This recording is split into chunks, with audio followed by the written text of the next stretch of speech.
Welcome, everyone, to this online symposium on fighting global deforestation, the EU's proposed regulation. I'm Jonathan Zeitlin. I'm the academic director of the Amsterdam Center for European Studies, ACES, which is organizing this event. This is going to be the first of two panels that we're going to have on this theme. My colleague, Maria Weimer, who you can see on the screen, will organize a second panel. The date will be announced hopefully in a few weeks.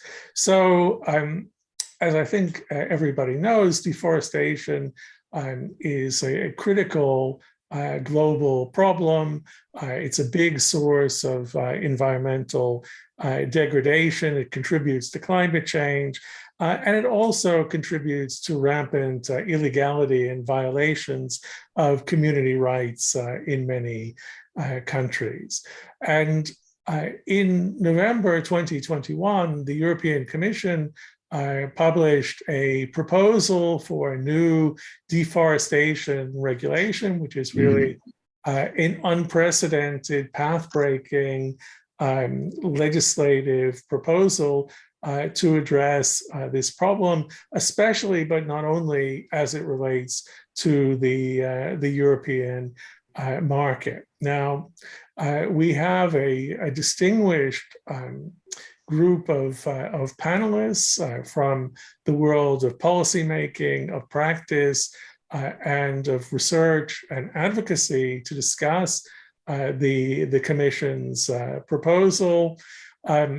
Before I introduce them, let me just say a few words about the content of the proposal. I think that the panelists will comment on different aspects of it, but I don't expect that everyone in the audience has had a chance to read this long, dense, but also very ambitious proposal. So basically, I would say that there are four important aspects of the proposal to keep in mind. The first is it prohibits businesses from putting on the EU market a series of products which may have been produced on land which has been deforested or degraded since the end of 2020.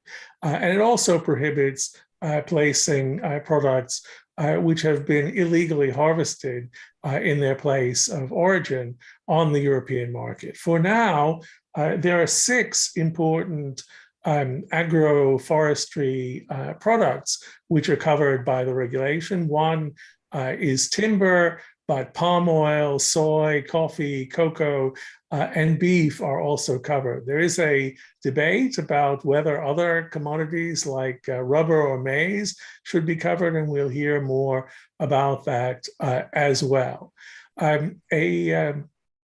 A second point, which is important, is that firms putting these products on the European market are obliged to submit due diligence declarations showing that, or testing that these products conform to the terms of the law, so that they are not based on deforested land or degraded land or illegally produce. And these same obligations extend not simply to the operators who put the products first on the European market, but also to traders who may handle the goods further down, closer to the consumer. There are some simplifications for small and medium-sized enterprises, and also for countries or parts of countries that are deemed to be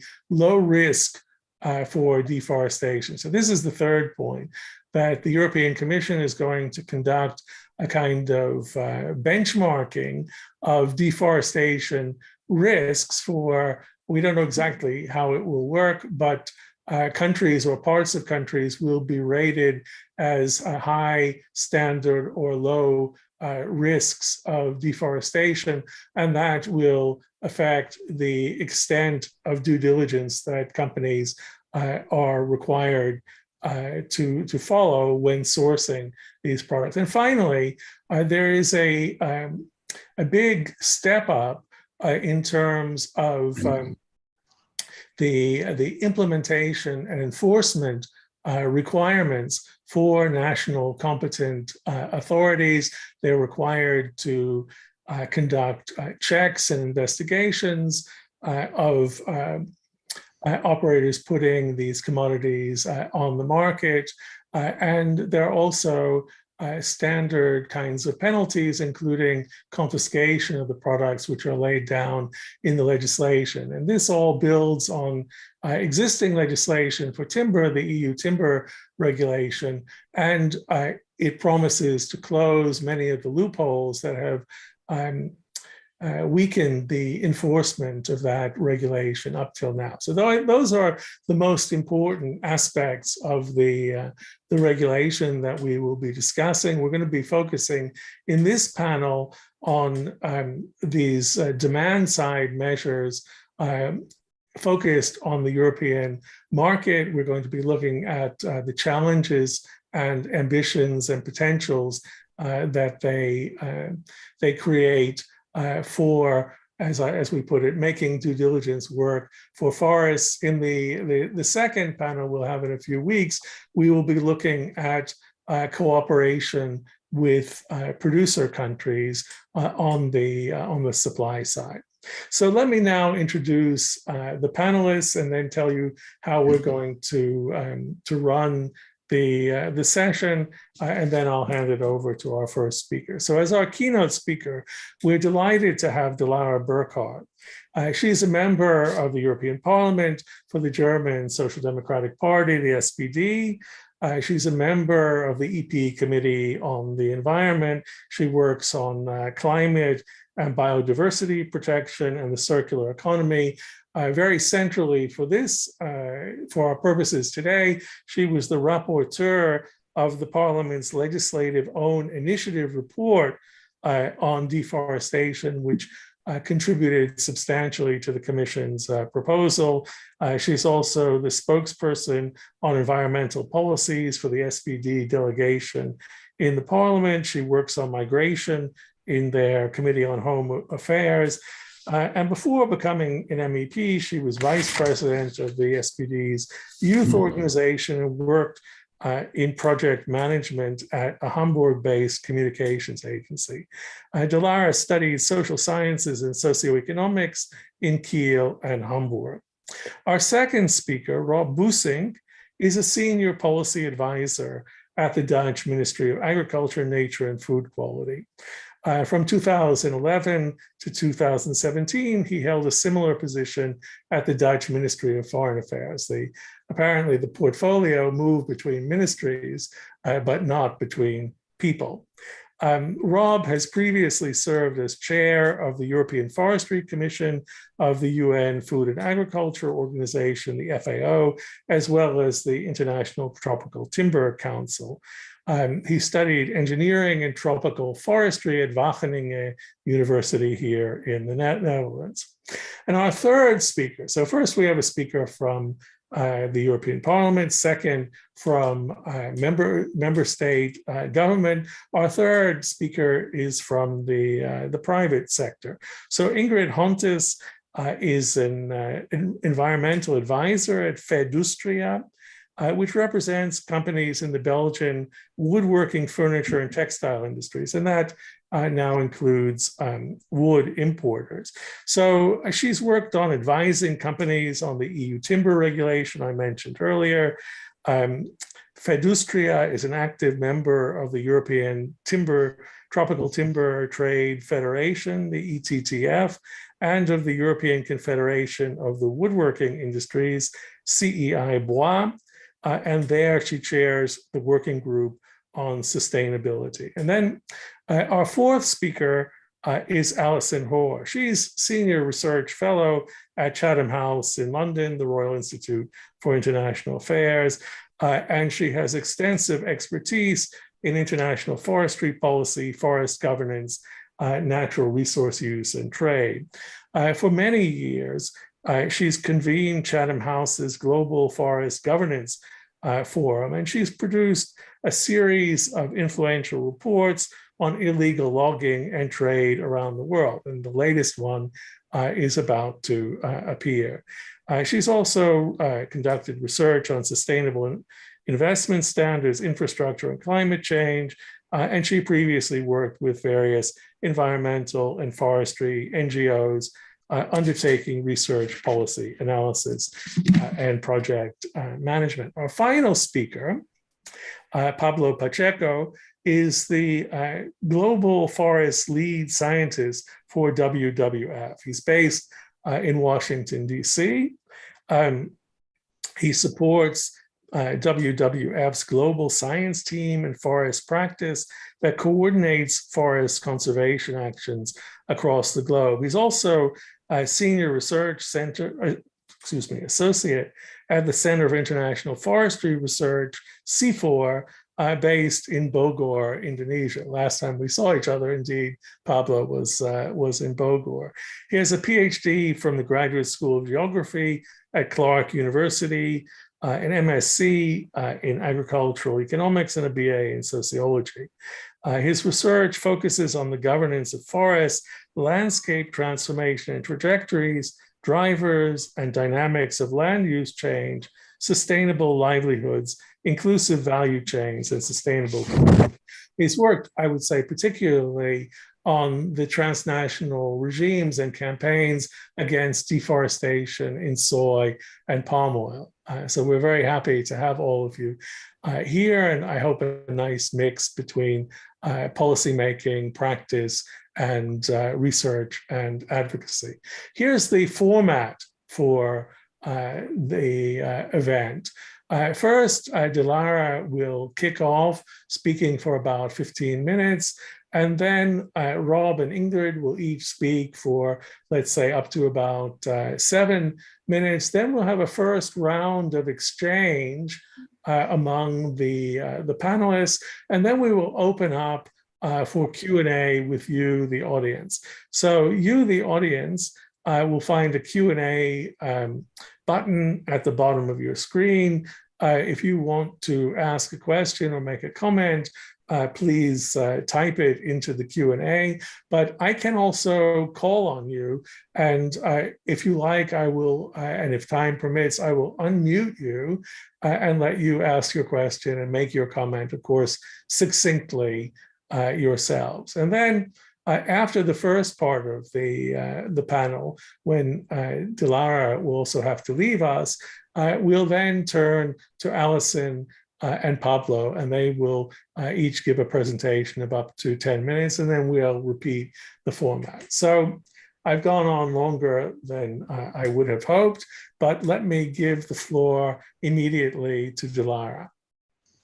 Thank you very much, Jonathan, and thank you also for organizing this event with really different perspectives coming together. And I hope, I'm sad that I had to leave early, but I will take the opportunity and look at the YouTube video. So thanks for inviting me. Jonathan was mentioning the process in the Parliament, and also the report we had in October 2020. And when I was rapporteur on that, what is in general important for me as a lawmaker is that we need a close contact to science, because what I think we have to do is to have a science-based approach. And we know that the numbers that scientists are presenting us when it comes to the question of deforestation, that they are kind of shocking, when we know that the EU is a champion in importing deforestation. In fact, responsible for 16% of trade-related deforestation worldwide. And you and your colleagues also provided valuable information about which commodities are causing these biggest problems. And when I look at that, the most frustrating thing is that the Commission did not always listen to these findings, but more on this later when I talk about the products, rubber maize. So in general, I have to say that the proposal we are seeing now is really a big win for the European Parliament, because the European Commission indeed based it on, as Jonathan was saying, mandatory due diligence. And if I look back at the early discussions we had within the Parliament, within the different institutions, due diligence was not a given, because especially from industry side, but also the Commission, we're always putting up labeling systems, certification schemes as something that is really high on the agenda, which I always found to really shift in the burden to guarantee deforestation-free supply chain to the consumer and to third parties. So I think this was a big first success, that the regulation is really based on mandatory due diligence, and also makes clear that certification schemes really only can have an auxiliary function, but cannot substitute a company's responsibility in regards to due diligence. So this was, I think, a very big success of all those who have been fighting for a regulation for this way longer than I am in the Parliament. So this was very good success. Another point I think is very important, and it's also a game changer when we compare it to the EU timber regulation, is that this proposal will not merely be based on legality of the production and the harvesting of the products in the countries of origin, only if it's legal or not, but it really will be based on sustainability, based on a deforestation-free criteria.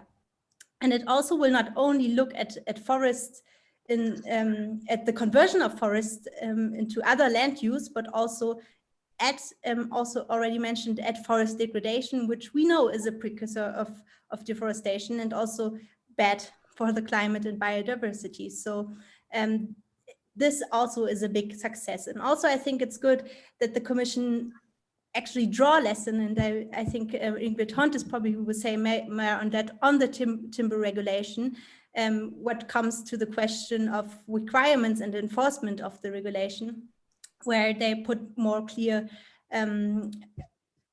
proposals on what needs to be checked. So having a common definition of deforestation for you, stricter traceabilities obligations for operators, a mechanism for substantiated concerns by third parties, minimum expansion levels, clear responsibilities for customs officials. So making more concrete ways on how you can check whether the enforcement is working or not. So I think this is a big improvement. But of course, I see some things that need to be improved. The definition of forest degradation got weakened in effect, and I think we have to watch out there to close loopholes in that sense. So this is, I think, is an important thing. But what I think is one of the most urgent is that the proposal, as it stands right now, will only focus on deforestation and forest degradation, which I don't want to put it down. It's not only deforestation and forest degradation, it's already a big step. But as European Parliament, we have called for a wider scope. We wanted also other conversion and the conversion of degradation of other valuable ecosystems being of high ecological value being implemented in the regulation, because we know also from data and analysis science gave us that if we only protect forests, the pressure will shift to these other ecosystems to be converted to arable land, which will destroy the unique flora and fauna and carbon stocks we have in other valuable ecosystems. So going beyond forest in that sense of this regulation could be a very, very strong signal by the EU also to the international partners, especially as we are now hitting to the COP15 in Kunming, or not in Kunming digitally, we don't know yet. But this is, I think, would also be a very important sign for that. What I also think is problematic looking at the regulation is that it's really, really weak on human rights, because it only speaks about protecting human rights enshrined in the law of the country of origin. So we know that in some regions we are talking about, especially this human rights are cut down and restricted very much. So I think this is not going far enough, because we know some countries only have very patchy human rights laws, and we as European Parliament called for making protection of internationally accepted human rights. For example, also the question of land ownership and the free, prior and informed consent as putting enshrining in this regulation.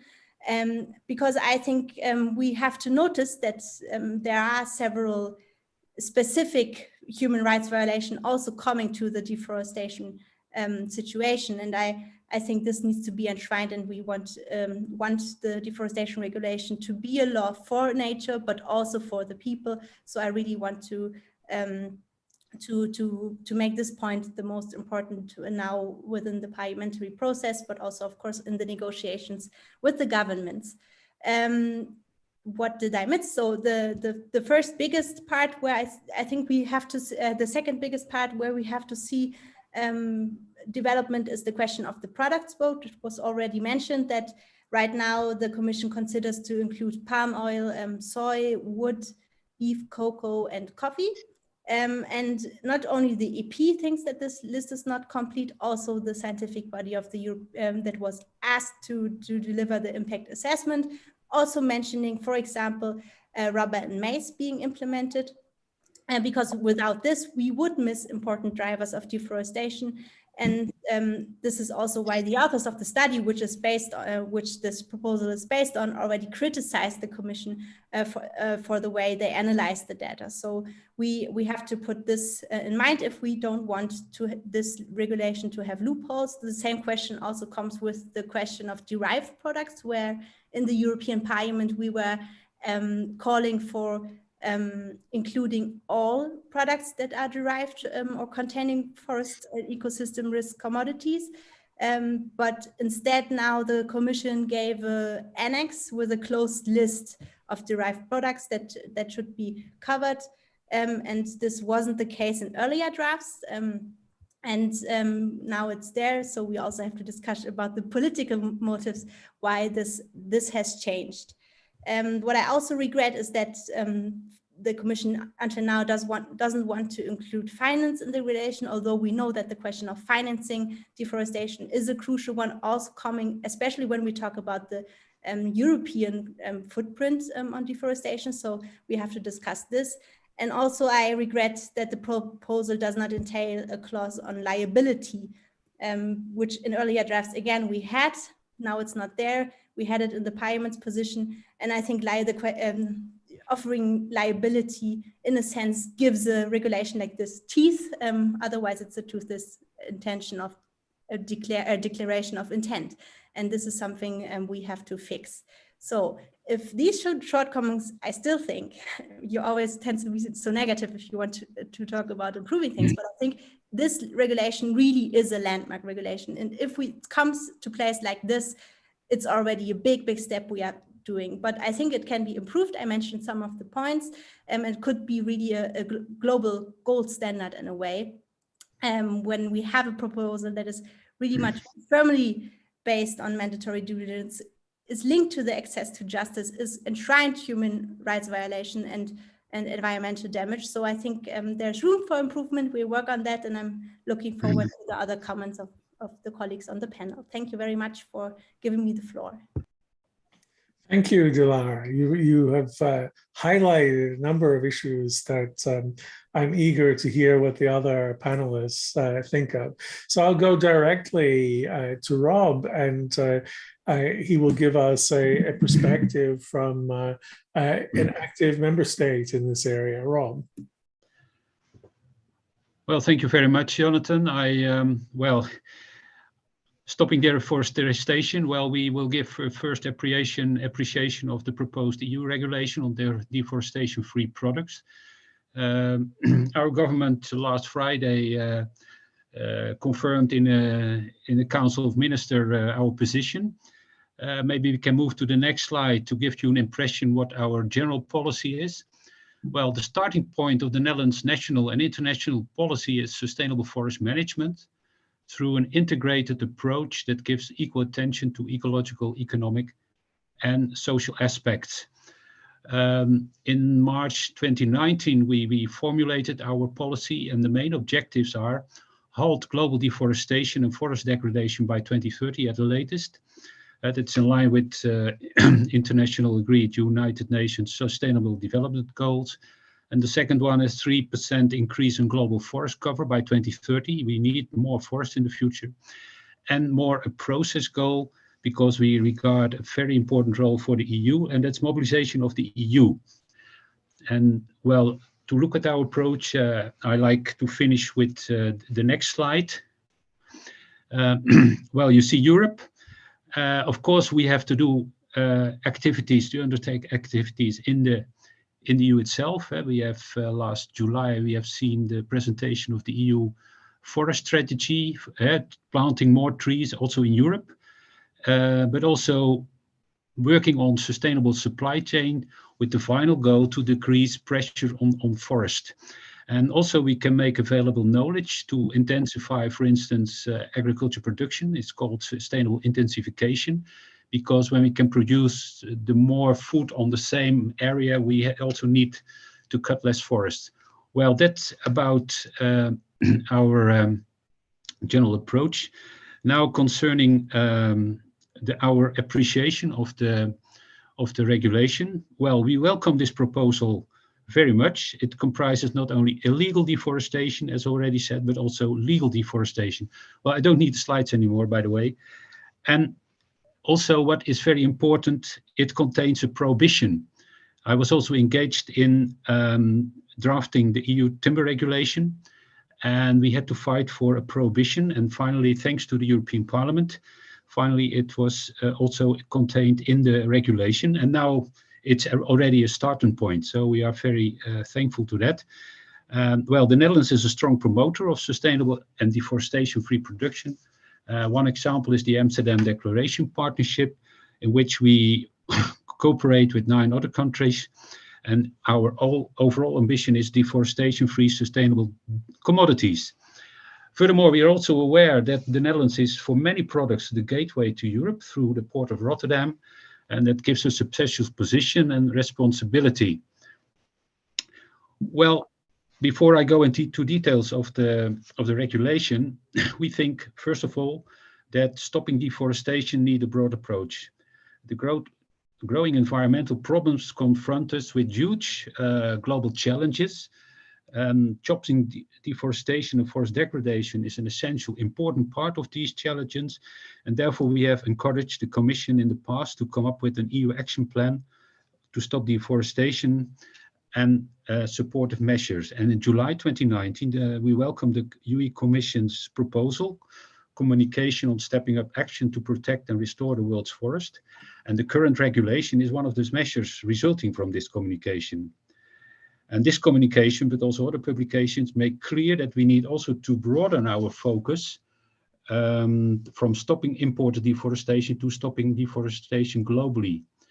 The Commission, in its impact assessment, expects that by this regulation that at least 72,000 hectares of forest less per hectare will suffer deforestation or forest degradation due to EU consumption or production of the commodities in the scope.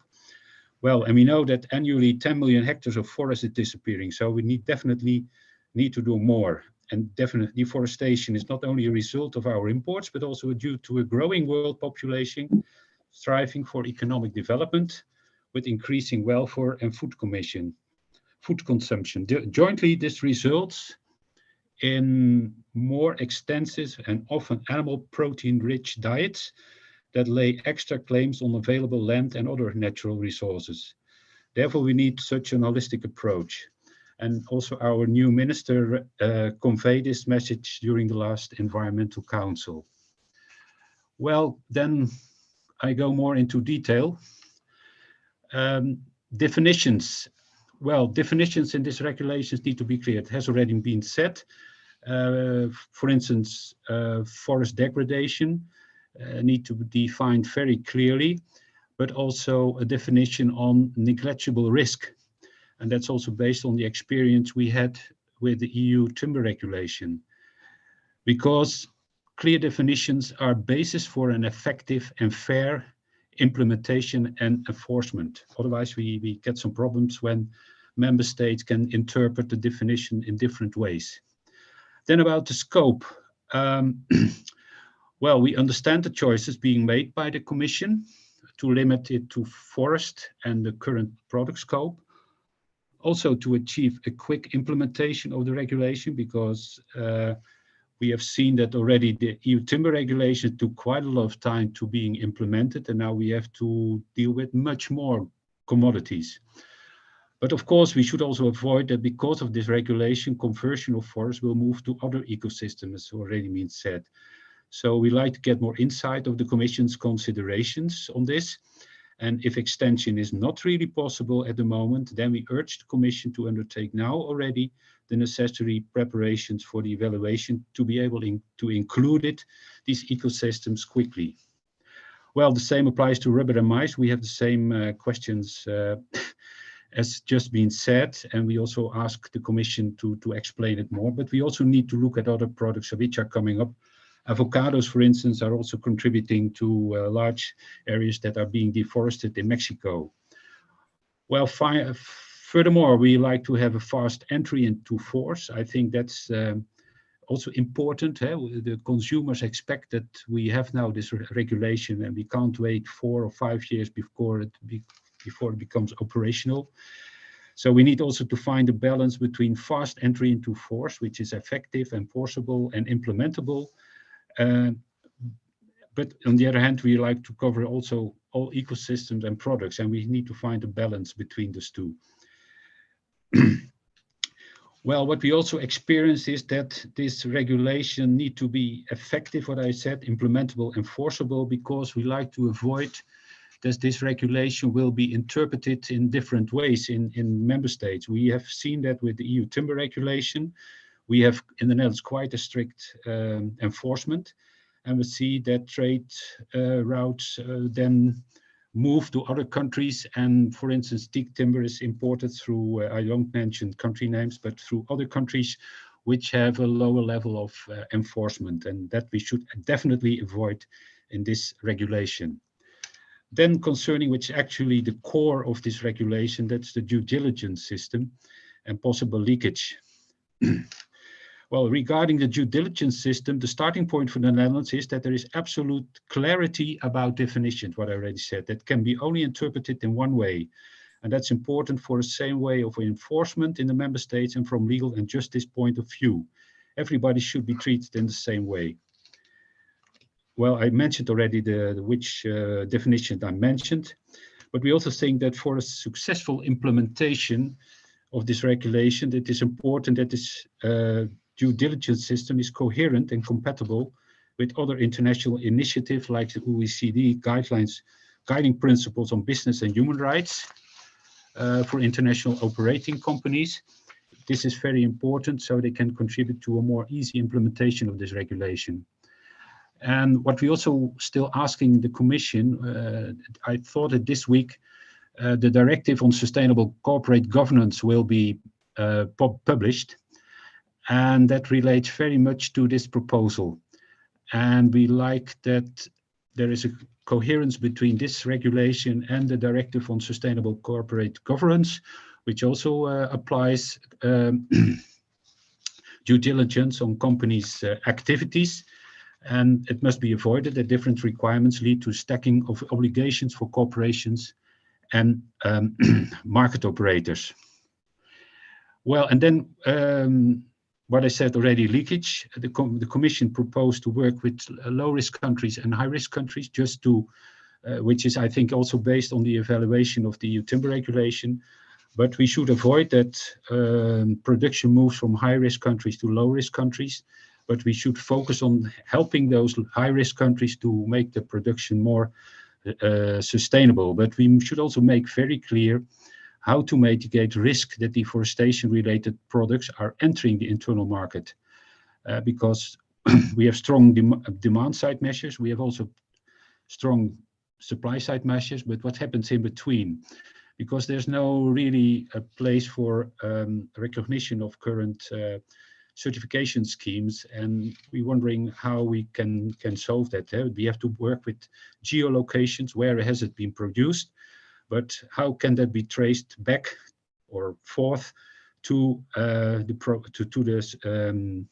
demand side? Well, finally, what we think is that I mentioned already that we think that cooperation with third countries, we have to pay attention to the third countries and other measures. And I think that should actually could start immediately. It doesn't need to wait It's a article, I thought Article 28 in the regulation to cooperation with third countries, but that should comprise supporting producing countries, because we need to tackle the underlying causes of deforestation, but also cooperation with other importing regions like China, USA, and other main importers of agriculture products. I think that should even get more attention now, and the Commission should be very clear on this issue, in our view, how much money they make available for these activities and which countries they are planning to work with. Well, that's for now, and well, I'm open for any additional questions and looking forward to our further discussions. Thank you. Thanks a lot, Rob. There are a lot of interesting ideas there, including the ones that you mentioned at the end about cooperation with third countries. We'll certainly focus in our next panel on the cooperation with producer countries. But I do agree with you that the EUTR experience demonstrates the importance of cooperation also among consumer countries, and extending that beyond wood to the other commodities in question. Okay, so now we have the opportunity to hear from Ingrid, and presenting the perspective of the private sector, the importers and processors of these commodities. Yeah, I'm just trying to set my screen in presentation mode.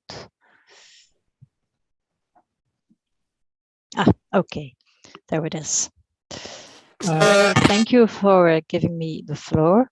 I'm Ingrid Hontes from Fidustria, and I'm here to give you a short summary of the main points of view of ETTF. And first of all, let me say you a bit more about who we are. So ETTF is the European Timber Trade Federation.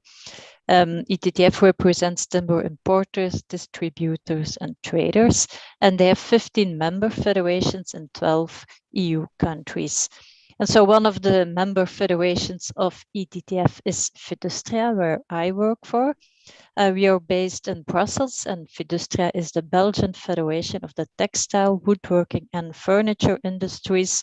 And since 2017, we also represented timber importing companies. Ingrid, your slides are not in presentation mode. Here they are. At my screen they are. So okay, we're not seeing that. We're seeing only the first slide. Oh, on my screen it's okay. So yeah. Maybe stop sharing and start again. See if that works. Yeah.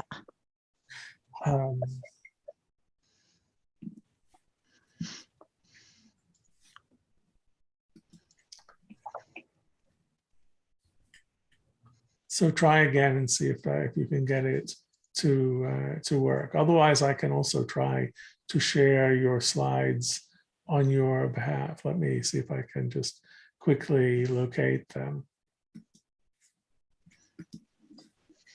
Yeah, I have it in presentation mode now, and I have the second slide. Okay, yeah, but we're still seeing the. I think it's okay. Just go ahead, as long as. Okay. Yeah, then it's somewhere between Brussels and Amsterdam, I think. But even on my screen, it's okay. But yeah, shall I continue? Please, sorry. Yeah. So let me start with a statement of the European Timber Trade Federation, and it refers to the experience that we already have with the EUTR. So as was mentioned before, we already know a bit what it's all about. So all members of ETTF are obliged to meet the targets of EUTR. I can tell you it's the same for Fidustria. So all our timber importing companies, they must comply with the code of conduct, and EUTR is one of the main elements of this code of conduct. a quote from Thomas Goebel. He is the Secretary General for ETTF. Nobody is better prepared for this new legislation than our timber importers. The impact of the EUTR is not to be underestimated in the countries of origin, and that in the end is due to the successful due diligence of ETTF members and operators. They play a positive and decisive role in fighting against illegal logging. Sorry, Ingrid, your slides are still not advancing. If you stop sharing your screen, yeah. I'll show your slides for you, and you can just tell me when you'd like to advance. So you've just read that one. Now I will, are we ready for the next slide? Or are we still on this one? I was on the last sentence on this slide, so I wanted to stress that the sustainable forest management is, in our opinion, key in safeguarding our forest worldwide. Because without forest, there's no timber, and without timber, there's no woodworking or timber industry. But we really stress the importance of sustainable forest management. Yeah, and now you can go to the next slide.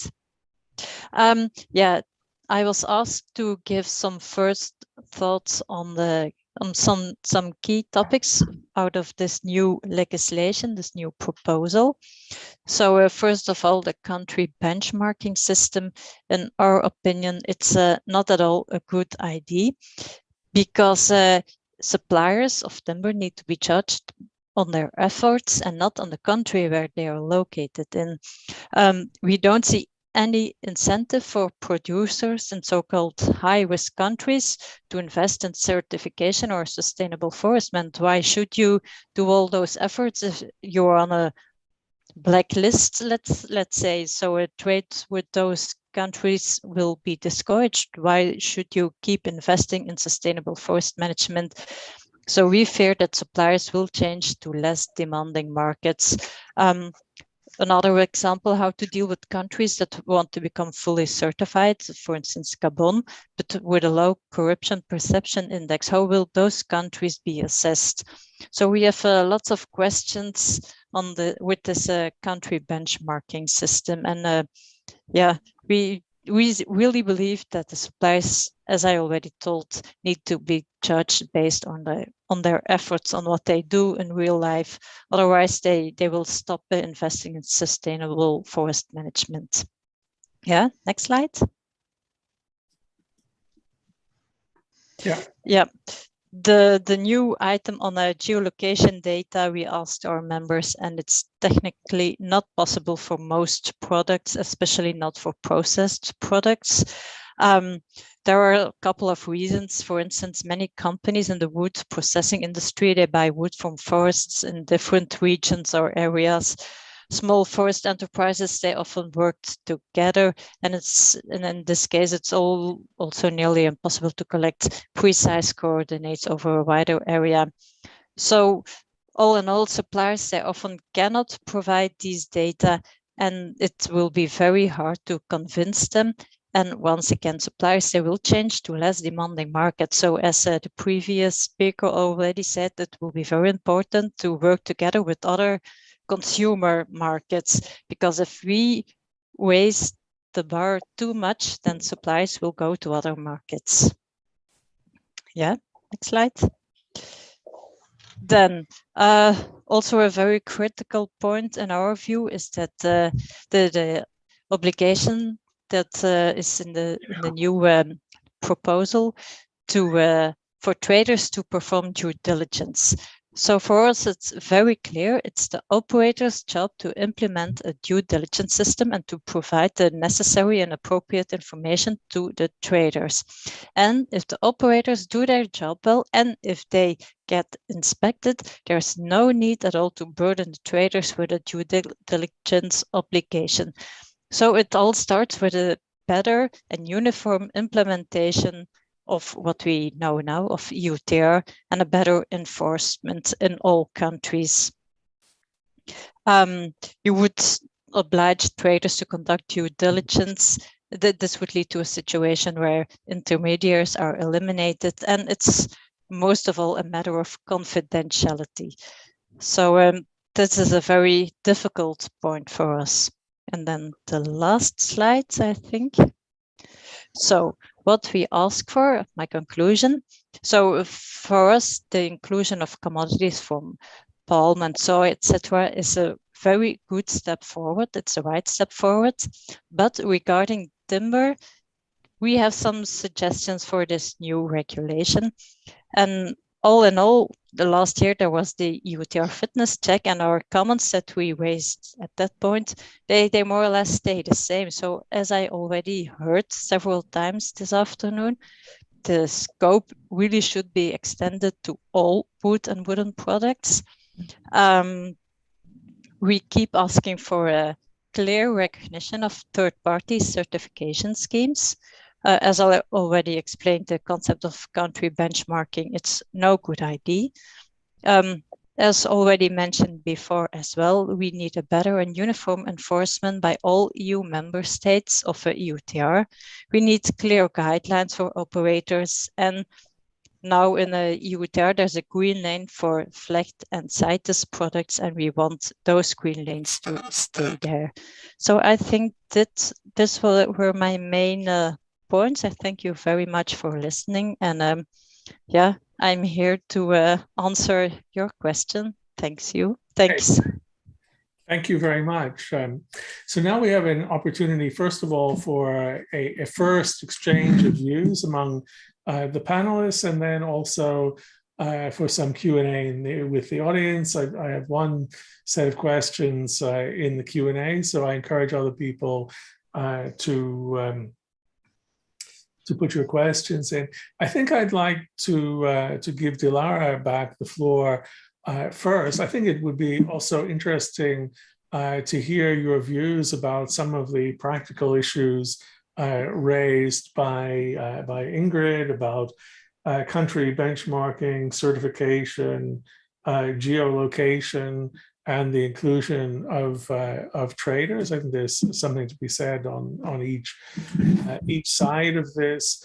And maybe you can also say something. I was interested about the point around the definition of forest degradation having been watered down in the pre-drafting of the Commission's proposals, and something that I have been wondering about is, I mean, forest degradation, also the way it's defined in the regulation, is quite contextual in character. I mean, it speaks to sustainable forest management, for example, and the idea of country benchmarking, at least the way it's formulated in the proposal, is very much using big data satellites from outside. And the question is, if we also have to take into account domestic legality and forest degradation, how far is it possible to do that, remotely, without involving actors from the producer countries themselves? But I give you the floor to comment on what Rob and Ingrid have said.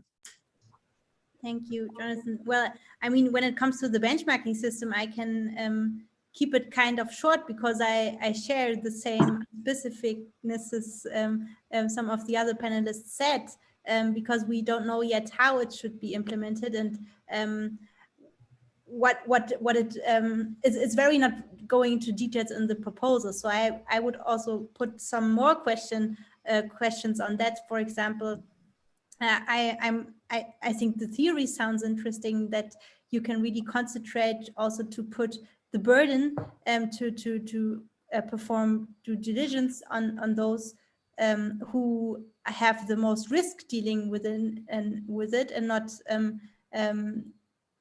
to also then make it possible to really concentrate the competent authorities,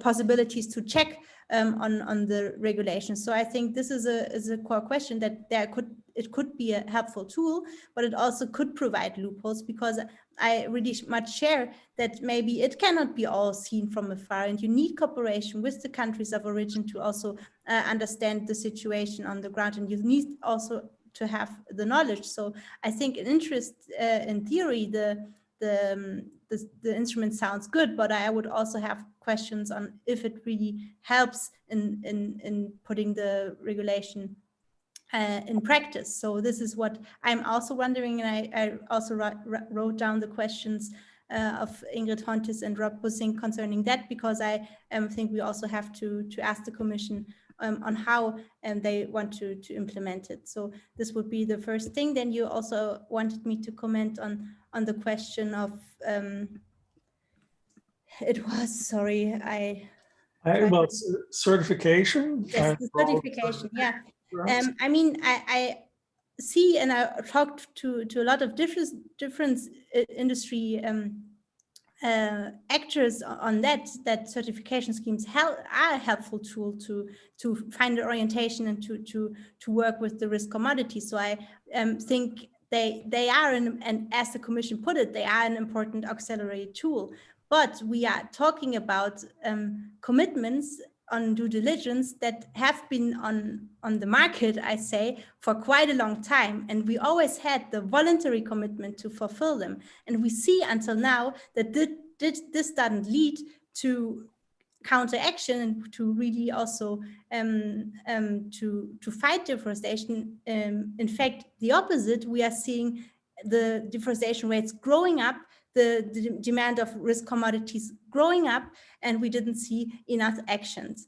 And this is why I think we have to see that, yes, the certification schemes are important tools, but they cannot be a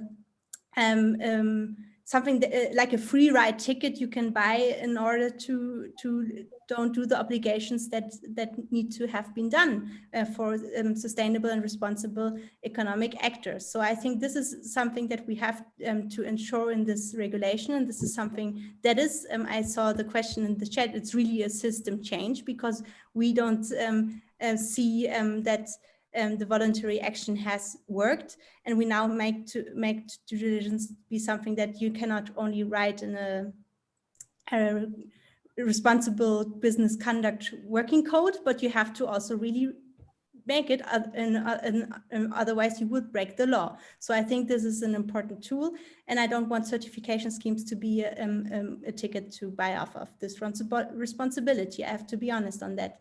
But in fact, also I see the different difficulties also, especially when it comes to companies that might not have the tools or the working capacities to fulfill this obligation. And this is why I think it's crucial that we really look at the implementation and also give the guidelines and also help the companies to fulfill this obligation, because this is something that I think is also part of the systemic change we are needing in that sense, that we don't want it to be to put out smallholders out of the business. So I think this is also a very important tool. But again, just buying a certification or buying a label and then don't have the obligation to fulfill standards, not knowing, and this is what a lot of industries, especially small industries who want to make to change the way of how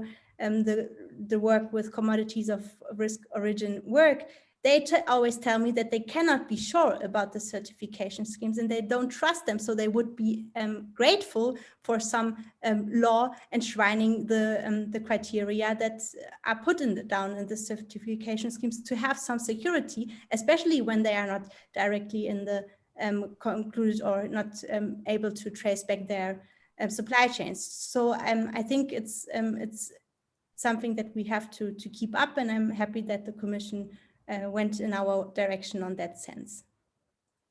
Thanks, Dilara. Before I hand over to Rob and Ingrid and the other panelists, one last question for you, and it relates to a point that Rob brought up, which is you emphasized that you would like to see stronger human rights requirements put into the due diligence within the deforestation regulation. Rob mentioned the parallel legislative proposal on good corporate governance, which also includes mandatory due diligence for human rights issues that DG Justice apparently is now about to publish. It's exciting to hear that it's finally going to be released. Can you say something about how you see the relationship between these two legislative proposals? One, let's say, vertical around specific commodity supply chains, one horizontal relating to all multinational businesses, you know, how can one avoid what Rob described of a kind of stacking of parallel obligations onto the same companies, possibly even for the same supply chains?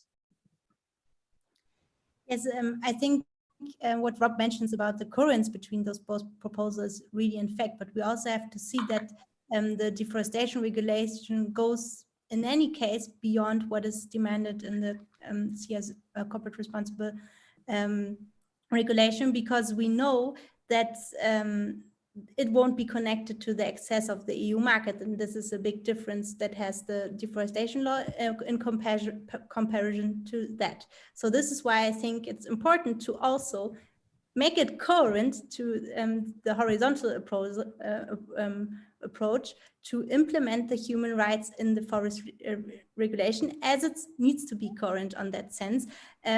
As I also mentioned, that there are specific forms of human rights breaches in the context of deforestation that need to be addressed, and also, in my opinion, need to be connected to the access to the European market. So this is why I think they are very much, of course, interlinked, and they also we also have to make sure that companies don't have to use different systems to fulfill the obligation that comes with that. So this is why I think I'm also very excited, and we also in the European Parliament are very much connected between the different committees. For example, we are having several rounds with members from all different groups, from the trade committee, from the development committee, from the jury committee. So working together to make sure from the Parliament side that we don't have contradictions when it comes to that. But I also see in the power play of the Commission that this sometimes is a little bit difficult to uphold in the Commission's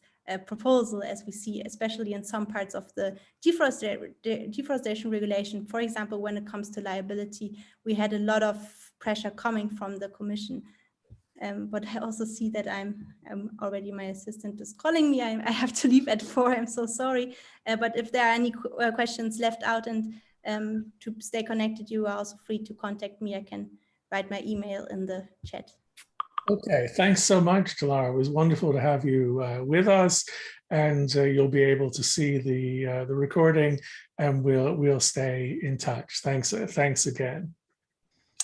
So, Rob, I want to give you a chance to respond not only to what Dilara has said, but also to some of the practical issues raised by the by Ingrid. I mean, for example, and this is something I have wondered myself. I mean, a big innovation relative to the EUTR is the geolocation requirement for all forest risk commodities, or the 6 types in the covered by the regulation. Do you think that is feasible? It's hard for wood, but what about palm oil or soy, for example? It's a question to me, Jonathan. Yeah, I'm putting it to you. What you think about it? As I say, it's an exciting and innovative part of the regulation, but is it practically feasible? Well, what we hear from the private sector, it's not, or it's hardly feasible. The current certification schemes like RSPO and RTRS are based on the mass balance system, which doesn't need that to identify geolocation. So that needs indeed a system change. And well, I wonder how the Commission see that in practice, because well, due diligence is actually assessing risk. And when you think there is a high risk, for instance, in a high risk country, then you need to undertake mitigating measures. And one important issue is validate information.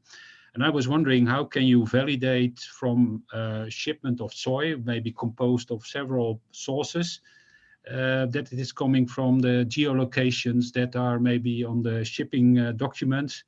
How are you going to check that? How can you attach or guarantee that information on how and on which place, on which geolocation something has been produced, that through the whole supply chain, that information can be attached to that shipment or that part of a shipment?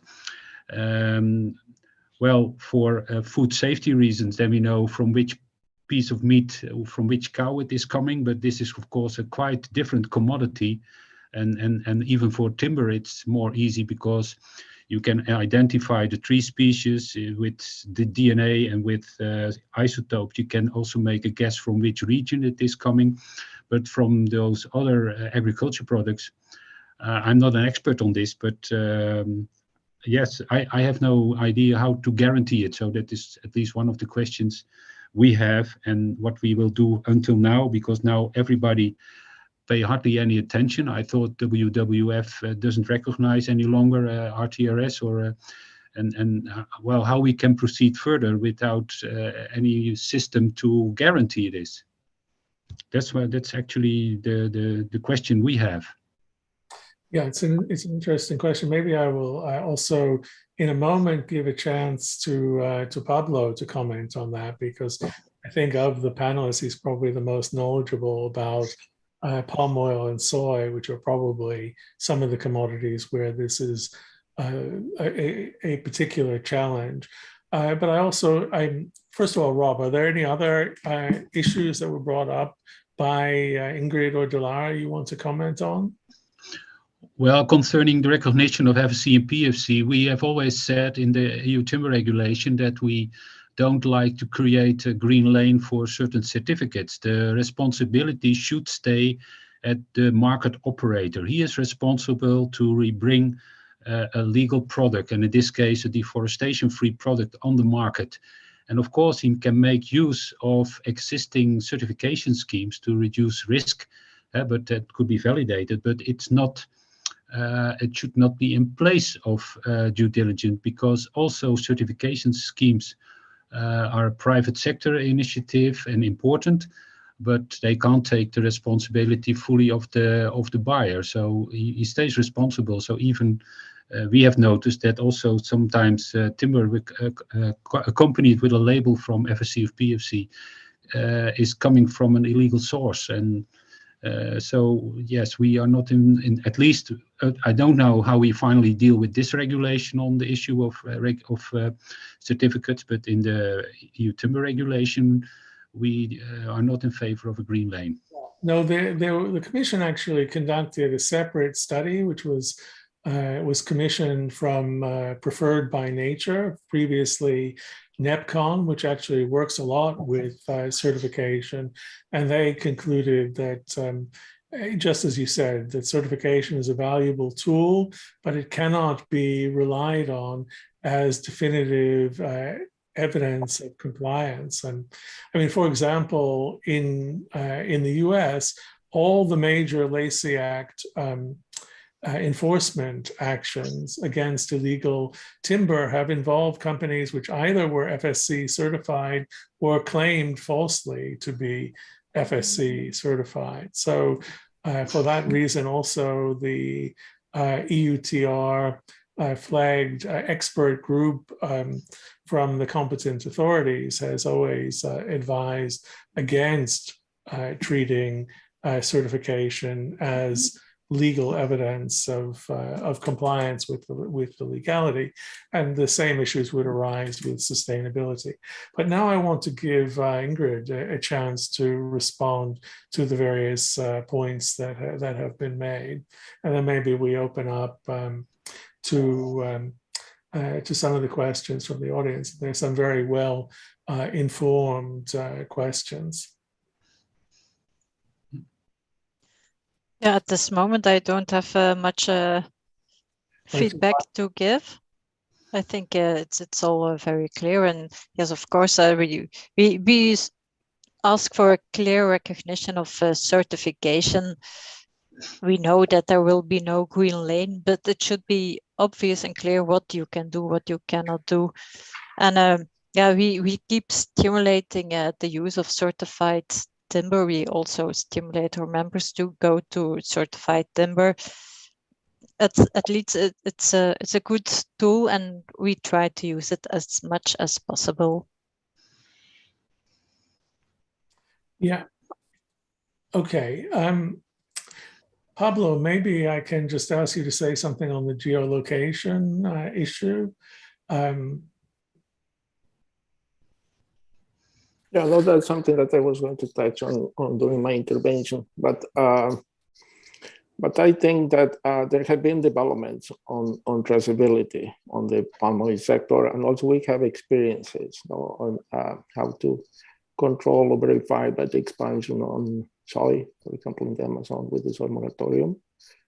So by now, I just will say progress has been made, and if there are not clear regulations demanding operators, traders, and even farmers to do that, also there are not going to be developments.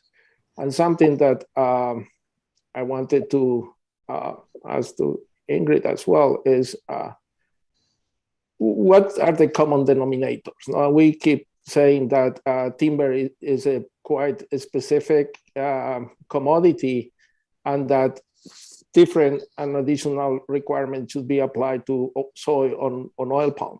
So I think the discussion to have is, what are the specific complexities of the supply chains that we are looking at, and what are the common denominators that have to apply to all the different commodities? Because if not, we're always going to go back to the fact that you have a specific supply chains with their own particularities and complexities. But I think that's a discussion to have. What's going to be possible, and to what extent the regulations are going to trigger the different actors to improve the ways in which they are going to trace. And there are experiences on that. And probably I will just say that, and then we can continue that conversation later on. Great. Alison, I want to give you a chance if there's anything that you want to comment on.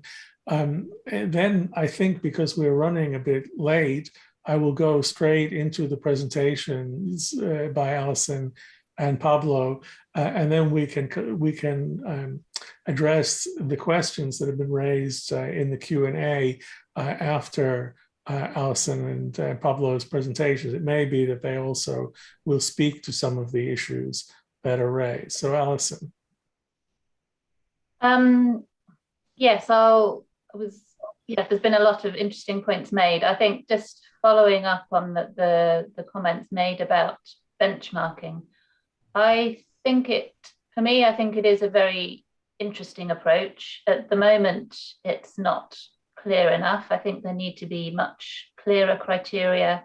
I think also the criteria need to be broader, so there's an opportunity there, for example, to include criteria on human rights and some of the other issues that, as Delara flagged, and I'm in agreement that those broader legal issues should also be incorporated in the legislation. So I think that's important. And the other thing I think that is useful with the benchmarking system is that it provides an opportunity for creating incentives to engage with countries. So as part of the forest partnerships, for example, so through that international cooperation, there needs to be some means of increasing the incentives and working with countries to engage in those reforms. And if that's linked with benchmarking criteria, for example, then there's that could provide that mechanism, which is something that's been very useful in the timber sector, for example. Yeah, thanks very much. I mean, those are important points. I should say that we hope to go further into the benchmarking system and its linkages with, indeed, partnerships and cooperation with producer countries. In our second panel, we're trying to get someone from the Commission who's specifically responsible for developing the benchmarking system to come. You know, we can tell them that the audience is eager to hear what they have to say on these matters. So, Alison, I think I'm going to turn over directly to you and let you give your presentation. Then we'll have Pablo, and then we'll have again a quick exchange, and then you, the patient and long-suffering audience, will get to ask your questions. Alison. Great, thanks, Jonathan. So yes, I have a few comments. I have worked mainly in the timber sector, and so have been reflecting on what lessons have been learned from the timber sector and so forth. And I think, yes, what is very positive in one way is that this legislation does build on those lessons. And so there's a lot of positive elements that we've already heard about, you know, about the stronger and clearer guidelines on enforcement and for due diligence and so forth, and that's all very positive. I think in terms of some of the broader lessons that have been learned, I think there's three key points I was going to make. The first is the importance of effective enforcement across the EU, a point that's already been made. But I think it's worth reiterating that because it is fundamental, and as has been flagged also in the Q&A, there are problems with enforcement of the EUTR, and so I think and we're talking here about more complicated issues and more commodities, so I think it's very important that there's recognition that there will be the need for significant resources to ensure that there can be good enforcement. There's also the need for building up the expertise and knowledge of the competent authorities. Again, that was something that was needed for implementation of the EUTR. You know, most competent authorities are not experts in land use and agriculture and forestry, so there's the need to build up that expertise. And something that has been very valuable in supporting enforcement of the EUTR was the establishment of a network between the competent authorities. So this was something that was set up by Forest Trends, actually. So there was a network of the competent authorities both within Europe and also those in the US and Australia, and it provided an opportunity to share best practice and expertise and experience, and just helped to speed up the learning curve as well. So I think that would also be important. And I think linked to that, there's one other important element within the regulation that hasn't been mentioned yet, is the EU Observatory, which I think is very interesting. And I think that will have an important role, or could have an important role, in helping to provide robust data and improving knowledge and awareness of the various issues, both for the enforcement agencies and also for industry as well, of course. And I think having that expert body is really important for strong and effective enforcement and to encourage compliance, and that's something that has been learned from both the EUTR and procurement policy as well, and its implementation. The other point I wanted to highlight was that I think it's important to recognise the limitations of the legislation. So it's not to be negative about it, but of course it can only achieve so much. So it does need to be seen just as one tool within a whole suite of measures. And again, of course, that is recognized, and that's very positive. There's these various other legislative instruments that are being developed. And also, of course, there's the forest partnerships aspect, which will be discussed in more detail in the next panel. But I think, again, that has been of critical importance for the timber sector, of finding ways of working with the producer countries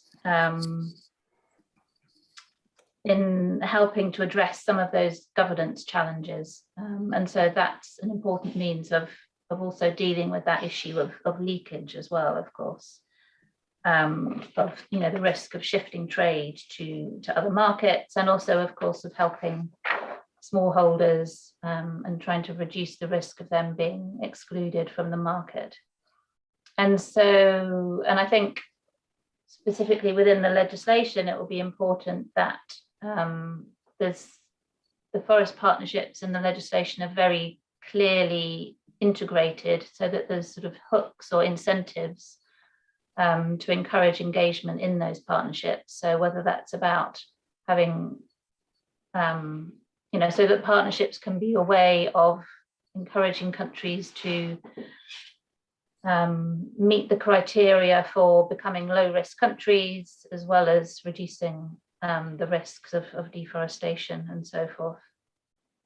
I think those were the main points I wanted to make. There was one actually broader point, not particularly related to lessons from the EUTR, but I think one aspect that struck me in reading the legislation is that as it currently reads, its aims are very narrowly framed. So it talks about the aim of the legislation is to reduce the EU's role in driving deforestation. So it's all about what it's trying to stop rather than what it's trying to encourage and support.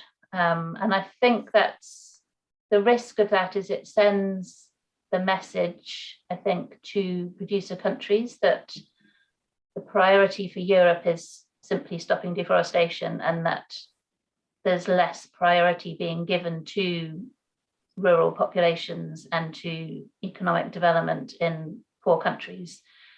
And fundamentally, what is needed for this legislation to have the impact that it wants to is that those producer countries and the producers at the end of the supply chain need to be on board, and we need to work with them, and it needs to be a partnership. And so I think that that messaging is important, and I think would benefit from shifting. I will leave it there.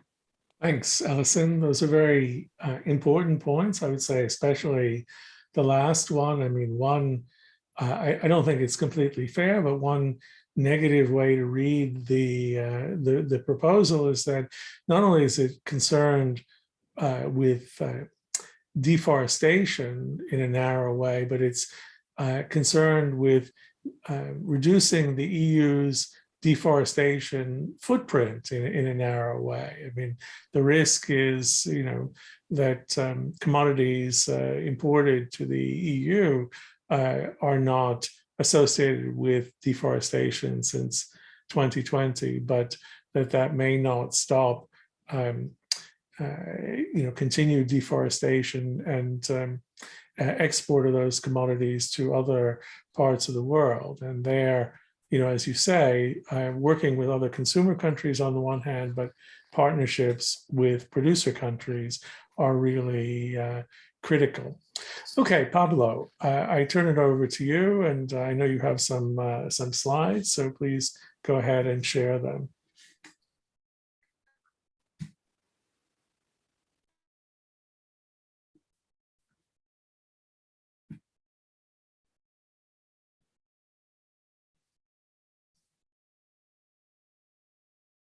Although you're still muted, I think.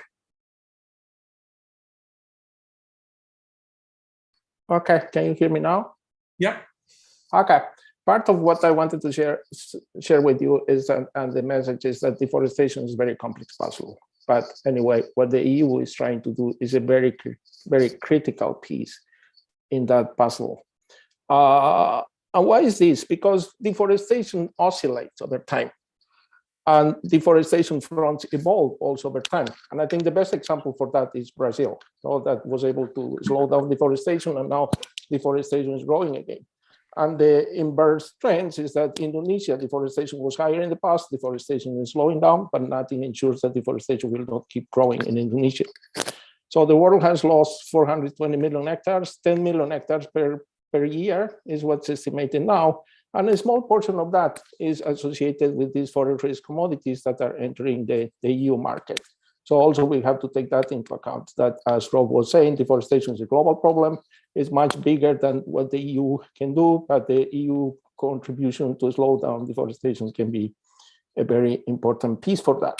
And an analysis that we did is that we identified just in the tropics and subtropics 24 deforestation fronts, and those are evolving. So, and the other important thing to take into account when we look at deforestation is that it also raises these moral and intergenerational equity dilemmas, because it seems that the ones that deforested before that are doing okay now, and the ones to deforest now because fulfilling social needs, smallholder needs, etc., they may no longer do that. So that also talks about equity and distributional problems between rural populations, or even Indonesia. Sumatra is okay now because they deforested a lot of forests, but what we do with Papua.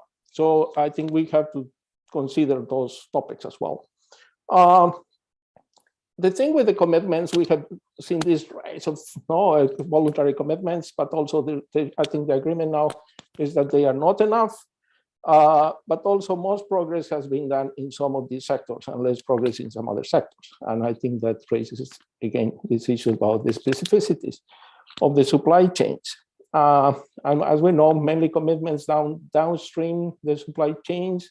Often processors, traders, upstream suppliers have not been committed because, again, there have not been incentives to commit.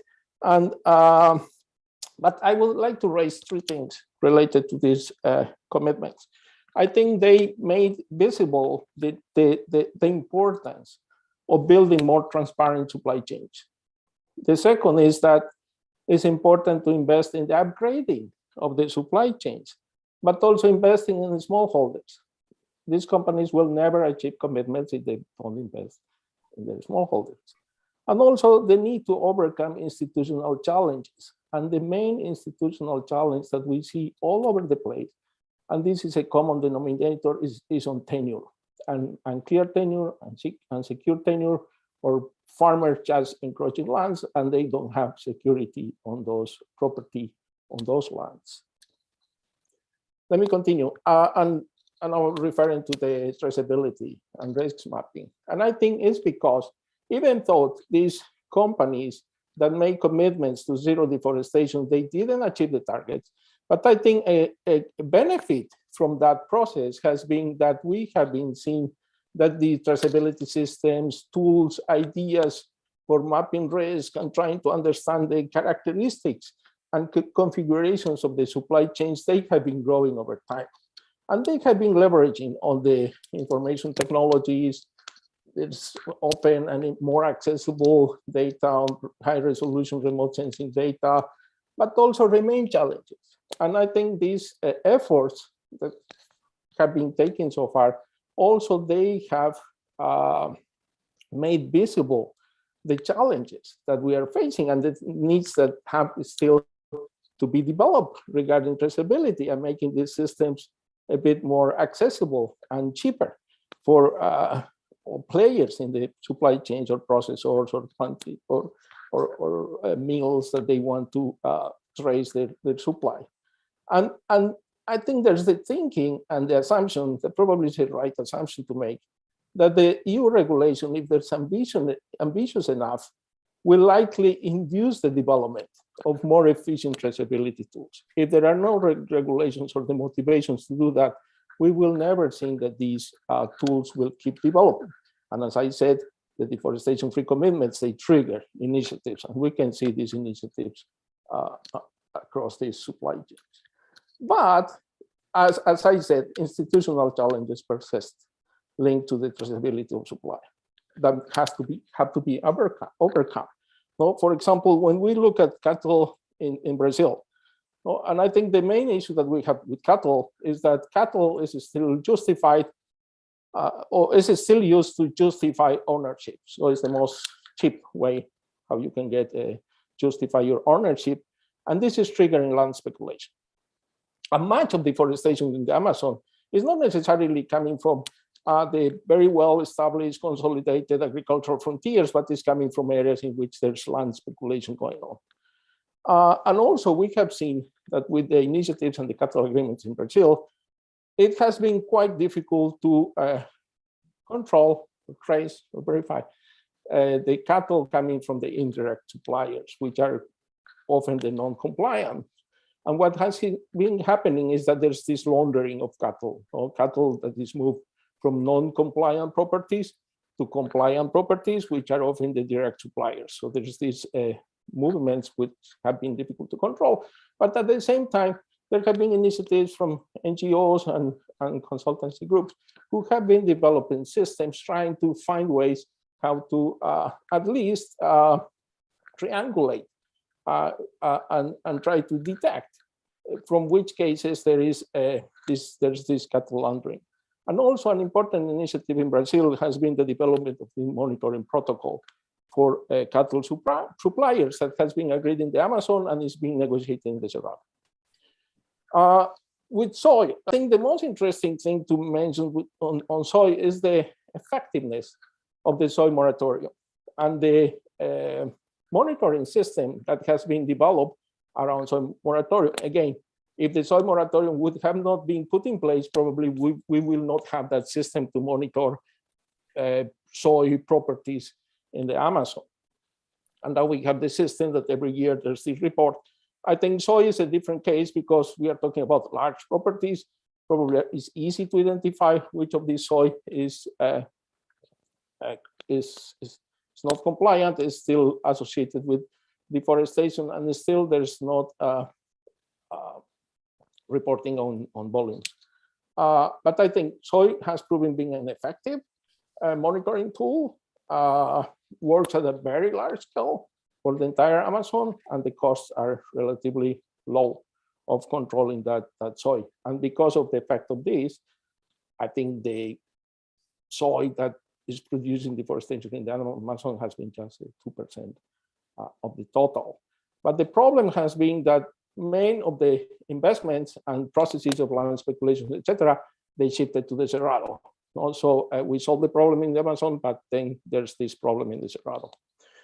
And oil palm in Indonesia, I also wanted to mention, and I think many people know that also the main problem in Indonesia is associated with how you relate the production coming to the mills to the third-party suppliers or independent smallholders that are working in these areas. And the main challenge is not necessarily with the well-established mills, but with the independent mills that also connect with independent smallholders that in many cases may not have property rights to their properties. But I think there has been, to the farm, sorry. But there have been also efforts to do that. And to now there's a huge databases registering the different mills that we have in Indonesia, and attempts to conduct this risk mapping around the suppliers that are connected to these mills. But still progress, but much more has to be done.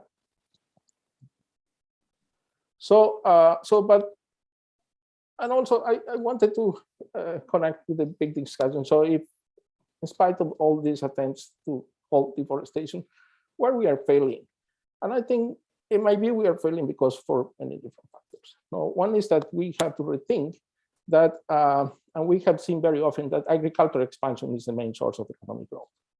That has to be changed.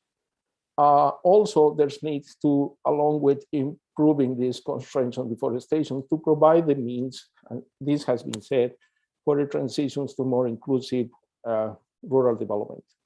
And also, as Rob was saying, it's not just stopping deforestation, it's also advancing sustainable intensification, uptaking of good practices, reduce yield gaps, and this is a bottom denominator in the tropics, how we reduce yield gaps between smallholders and companies and plantations.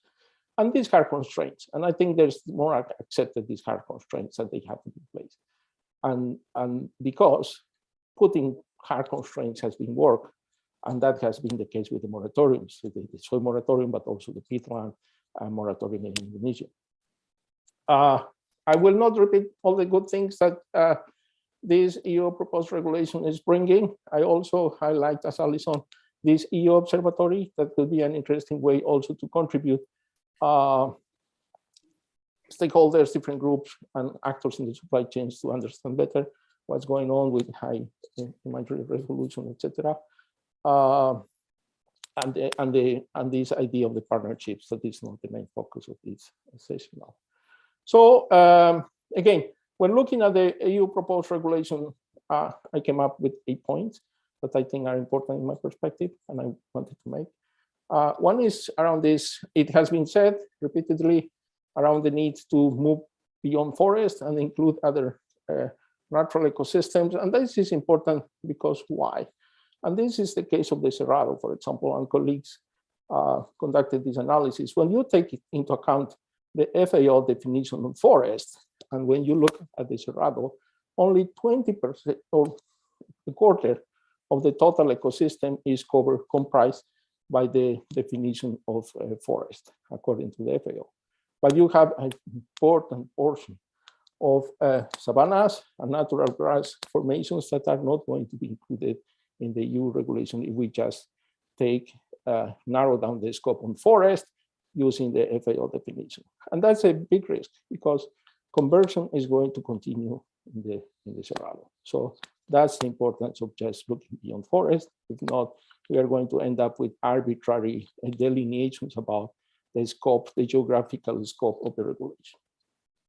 Other things to take into account, in my perspective, are, yes, this need to embrace all commodities. There is on the table the discussion about maize, rubber, derivatives, etc. Also, verifications have to be at the production or management unit, and this is connected with this debate on traceability and what's possible. And probably in the cases, for example, in Indonesia, with oil pump independent smallholders, that you cannot really get to the production units and where these FBBs are coming. I think there's probably much more scope for companies to work with intermediaries, that often intermediaries are very opportunistic, and to work with intermediaries and with groups of farmers, not with cooperatives, with associations, and address with them the issue of tracing and tackling illegal deforestation. I think companies also have to invest and rely on smallholders associations as a partners in this effort to clean up the supply chains from deforestation. But there have to be incentives. So also processors, companies have to be able to share the benefits with these farmers and invest on them and probably offer longer term contracts, etc. So it's not just traceability. Traceability needs to come with improved practices, needs to come with the upgrading of supply chains, and need to come with more transparent and beneficial contractual relationships between buyers and farmer suppliers and smallholders. Also, another point that I want to make is that there's need to assess the risks at the highest granularity possible, because also understanding that risks change, especially, and they also change in temporal scales, what I was saying at the beginning. So this benchmarking at the country level, I have my doubts how that can be conducted, or even in portions of the country. For example, think about Brazil, a big country. Think about Indonesia, a big country, and you can have, depending on the scale at which you are going to conduct the risks, that's going to have huge implications for either the districts, the provinces, the national level. Also, I will make the case that it's important to adopt a more comprehensive risk assessment. And we already said that there's need to put much more emphasis on human rights violations, but also, and I think 3 days ago or 4 days ago, many of these organizations working around with indigenous peoples or indigenous organizations as well, they are making the case for the regulations to have a much more explicit recognition about the need to respect the tenure rights of indigenous people and local communities. So I would like to echo that request. I think the issue of including positive incentives is a discussion that would be good to have about sourcing from smallholders, because it may be the case that these regulations are going to systematically exclude smallholders who have not the capacities to comply with this regulation. So again, the importance of building more responsible, or what is called now ethical supply chains, is important.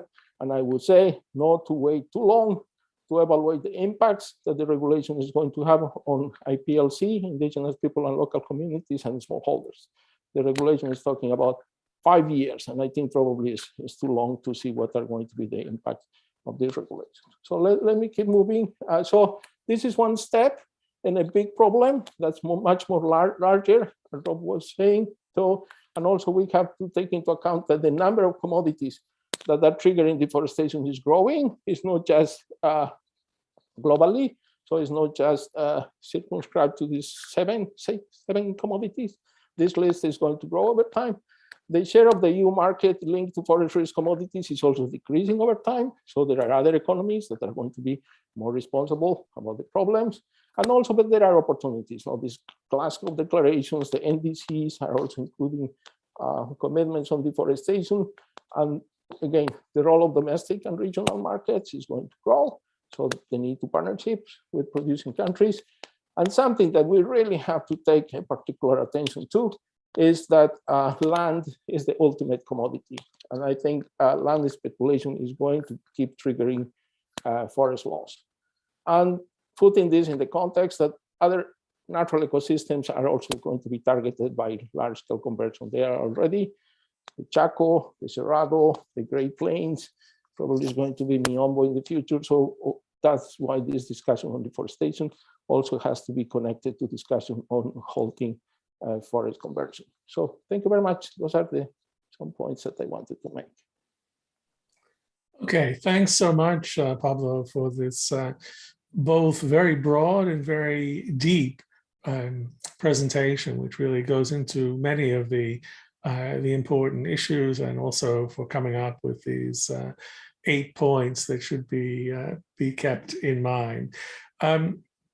I do, as I promised, want to give maybe especially Rob and Ingrid a chance to react to what Alison and Pablo have said. I mean, one issue which I think is particularly interesting before we open up to the questions from the audience, although it's connected to several of them, is what can we expect from this EU observatory, which is, Alison and Pablo both rightly point out, is an important innovation in the regulation. Is also meant to be linked to the benchmarking process. So it is particularly the data, the satellite data and the analyses from the observatory that are supposed to inform the benchmarking process. But you know, once we get down to questions of sustainable forest management, or the granular situation on the ground in different regions, how can that be? What role can an external observatory based in Brussels or somewhere else play in adjudicating those questions? So I'll throw that question out, but let me maybe give the floor to Rob to respond to any of the things that have been said.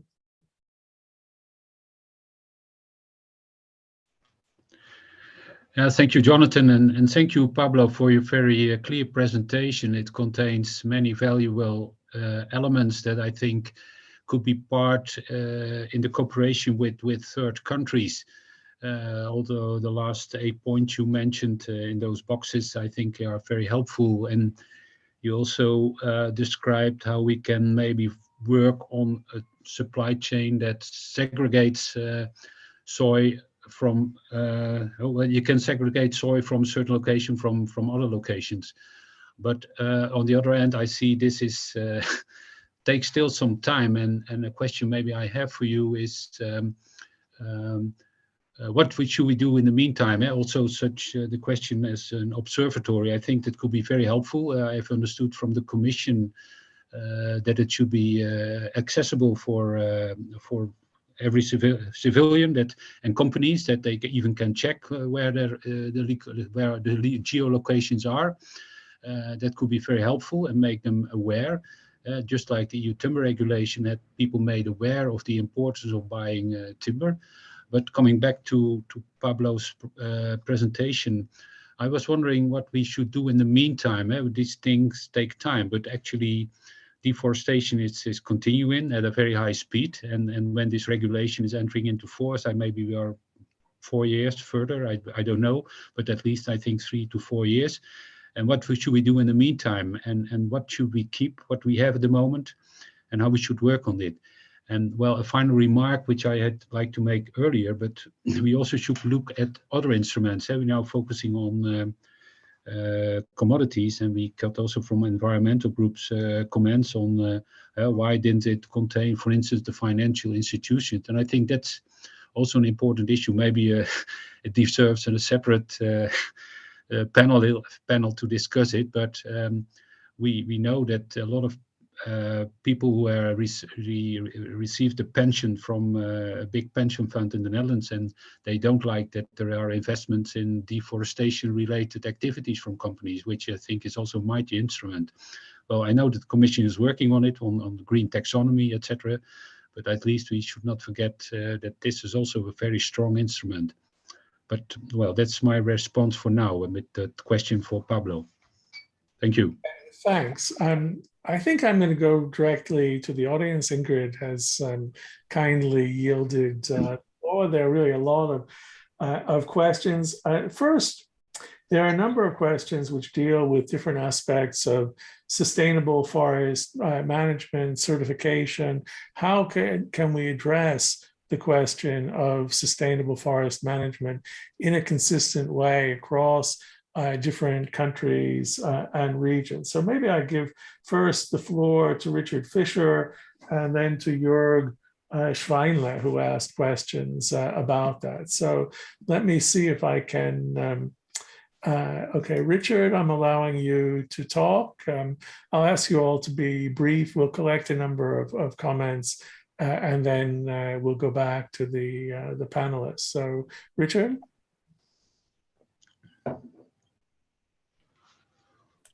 Now, can you hear me? Yeah, we can hear you. Yes. Yeah, thank you for giving me the floor. This is Richard Fischer from the Thünen Institute in Hamburg. I'm wondering, we have been talking about the certification. This is one way, but most of the forests where the wood will come from are not certified. And shall we really just leave it to the due diligence of the importers, so to say, to define what they consider relevant as sustainable forest management? Or should the regulation not contain a kind of a minimum standard?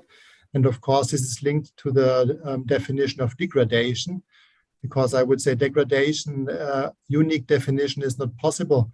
So should it not be just enough to say what are the standards that we require as sustainable forest management? Of course, I know there has been 30 years on working on criteria and indicators, but we need some kind of an operationalization of SFM, I would say. Thank you, Richard. And now I'm going to give the floor to Jörg Schweinle, who had a similar kind of question or comment. Yes, thank you, Jörg Schweinle, also from Thünen Institute, and my question is pointing to the same direction. And I mean, in order to avoid questions on competition with regards to different levels of sustainable forest management in different regions of the world, I think there is a need for at least minimum requirements for sustainable forest management. Otherwise, you would have leakage effects. So you would then have a shift into regions where SFM is defined rather loosely, I would put it that way, and that would be an effect that should be avoided. So yeah, what do you think on at least minimum SFM criteria? Although, as Richard said, my colleague, we have been working that in the forest sector for 30 years without, I wouldn't say little success, but it could have been done better. Yeah, maybe I now will ask Matteo Mascolo from the FSC to comment on this issue. Matteo.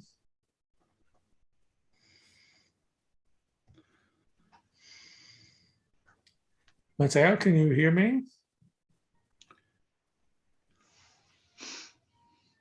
Are you there? Well, Hi, Jonathan, I'm here. Yes, okay, great. Yeah, go ahead. Okay, would you like me to phrase the question, or would you like me to intervene on a particular point? Yeah, I mean, there have been a number of questions about SFM and certification. So I thought you might like to comment on that. Sure. I mean, I'm not going to repeat what has already been said. First of all, an important point is that FSC has not been campaigning for a green lane. So we do agree with the intervention from the previous rapporteur of the deforestation report, Ms. Delara Burkhardt. We agree with the intervention from Mr. Bunsing. However, at the same time, it is important to point out that certification scheme can support operators in their due diligence activities, in particular with the risk assessment and the risk mitigation. So the message for FSC is no green lane, that for sure, because it's important that the new regulation company should meet this new obligation. At the same time, robust certification scheme meeting certain requirements, they can support operators. And with that, I can also make a link with the previous intervention. I think moving forward would be also important that the EU legislator set credible requirements for certification schemes to be employed. I mean, we cannot say that all certification schemes are the same.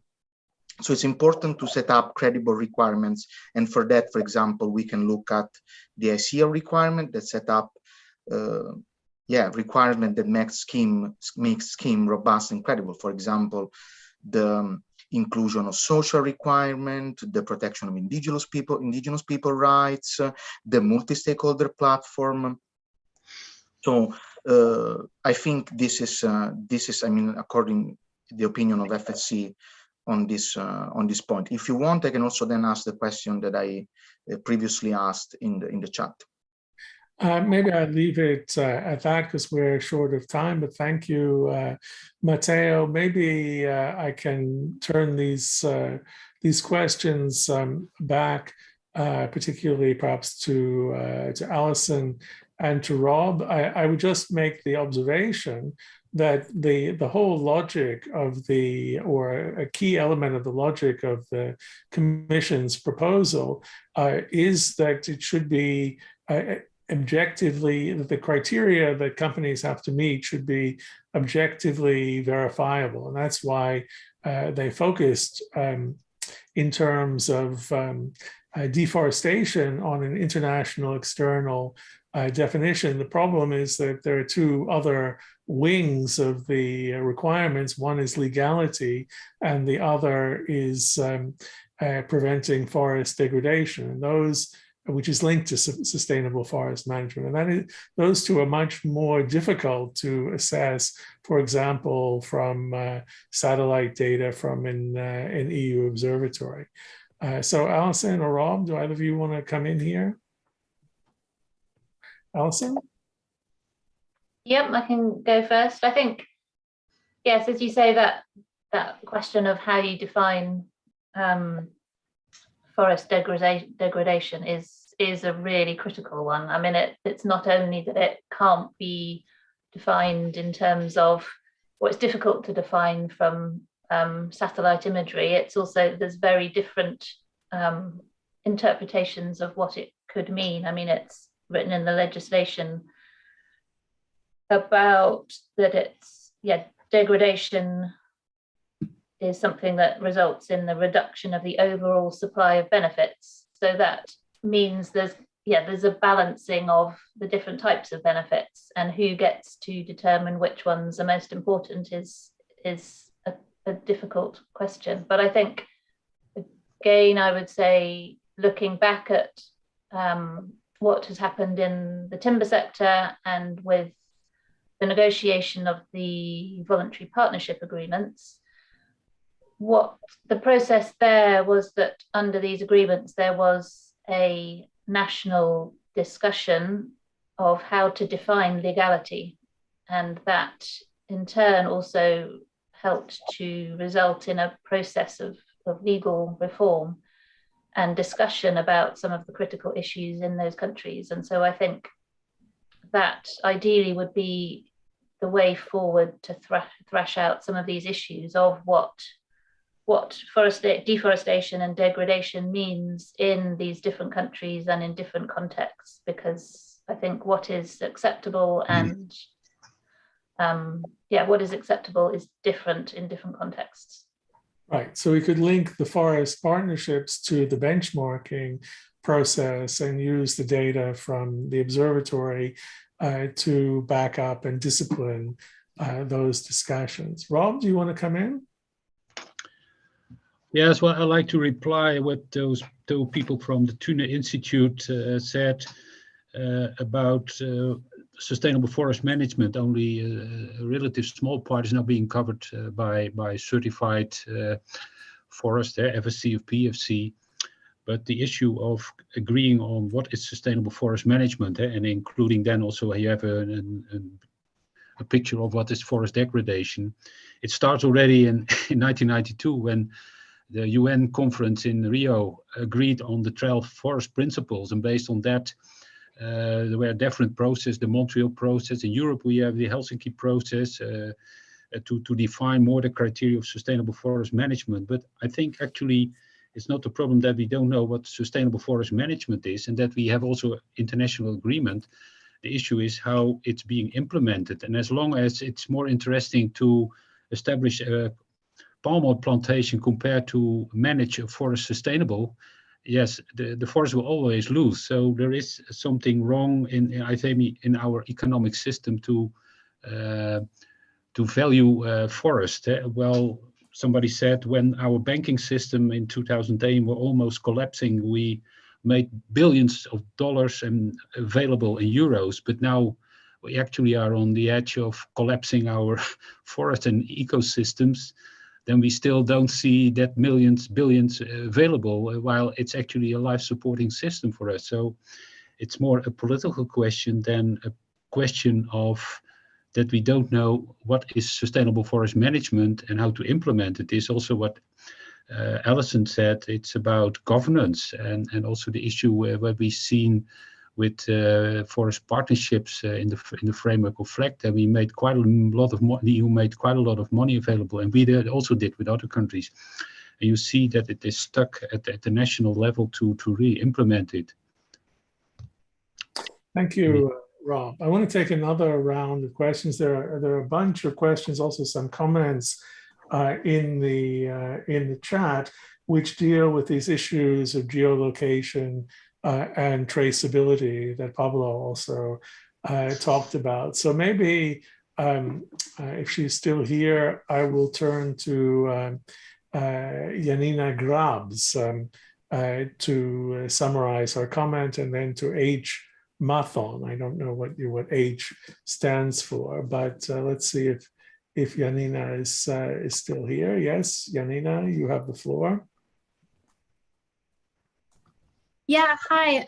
Thanks so much for the interesting conversation. I guess my comment was just in line with some of what the others have been talking. I've been working on the implementation of zero deforestation commitments in the palm oil sector for 2 years now. And so some of the results from this research work, which I think is also quite relevant for this discussion, is the extent to which really trying to implement zero deforestation and traceability along the value chain contrasts with the goal of smallholder inclusion and create sort of paradoxes that companies are currently struggling with to address. And I think there's some quite interesting novel innovations out there, but they're extremely resource intensive. So it'd be just quite interesting to see to what extent, right, companies along the supply chain, as well as the ones that are sourcing these products in the midstream, are going to be able to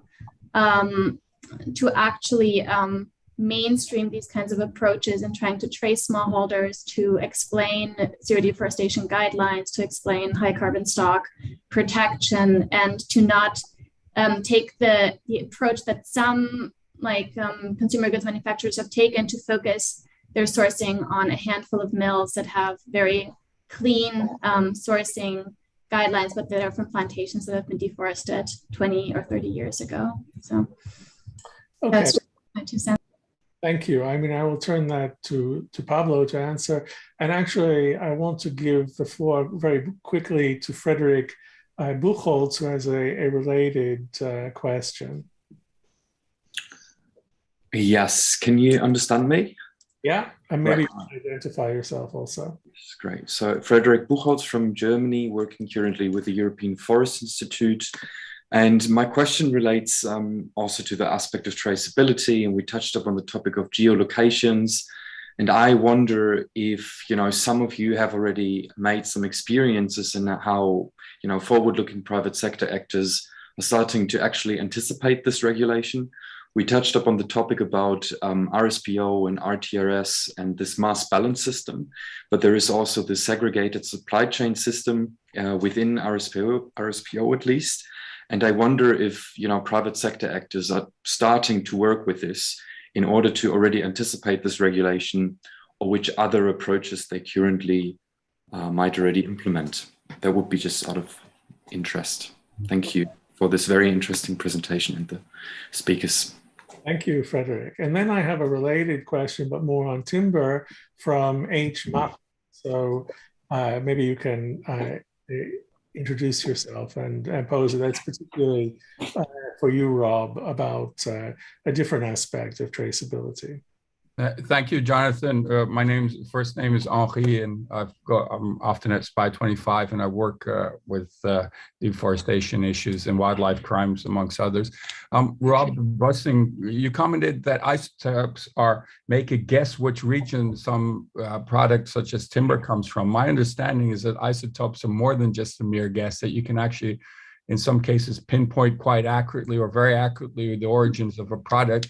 And there was a court case that was actually determined by the use of isotopes. So I was wondering, could you elaborate on your statement?